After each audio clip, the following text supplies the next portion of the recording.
Bridge याच्यावरचा वाहतुकीचा ताण वाढणार आहे। आणि आता बातमी मनसे आणि ठाकरेंच्या शिवसेनेमधल्या संभाव्य युतीची। उद्धव ठाकरे हे राज ठाकरे यांच्या सोबतच्या युतीसाठी सकारात्मक असल्याचं मोठं विधान मनसे नेते बाळा नांदगावकर यांनी केलंय। त्यामुळे आगामी महापालिका निवडणुकांच्या आधी दोन्ही भाऊ एकत्र येणार असल्याचं स्पष्ट संकेत मनसेकडून मिळतायत। उद्धव ठाकरे हे युतीसाठी कोणताही निर्णय घेऊ शकतात असंही नांदगावकरांनी म्हटलंय।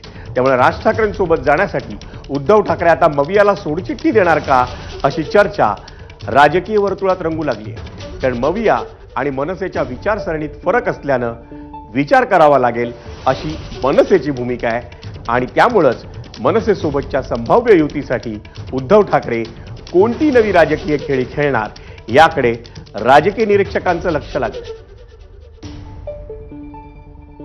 एकंदरीत उद्धव साहेबांची जर तुम्ही भूमिका पाहिली तर त्यांची भूमिका अशी दिसते की आम्ही दोघा भावांनी एकत्र यायला पाहिजे, मग त्यासाठी ते कुठल्याही गोष्टीला ते तयार आहे। आणि त्याच्यामुळे परंतु अजूनपर्यंत या विषयावरती काही डिस्कशन आमचं झालेलं नाही, काय करायचं काय नाही करायचं, पण चर्चा चालू आहे एवढं मात्र निश्चित आहे। पण या विषयावरती काही चर्चा नाही। महाविकास आघाडी तयारी दाखवली तर मनसे काँग्रेस बरोबर जाईल का? म्हणजे हा हायकमांडचा विषय, त्या विषयावरती मी बोलणं पण उचित नाही। या विषयावरती तेच बोलते ते। आणि तुम्हाला कल्पना आहे की विचारसरणीमध्ये फरक असतो, ध्येय धोरणात फरक असतो, दिशा, या सगळ्या गोष्टींचा विचार करावा लागतो। त्याप्रमाणे राज ठाकरे साहेब त्याचे।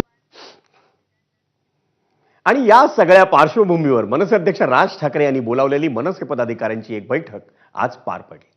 त्यानंतर आता उद्या उद्धव ठाकरेंनी मातोश्री निवासस्थानी त्यांच्या शिवसेनेच्या पदाधिकाऱ्यांची बैठक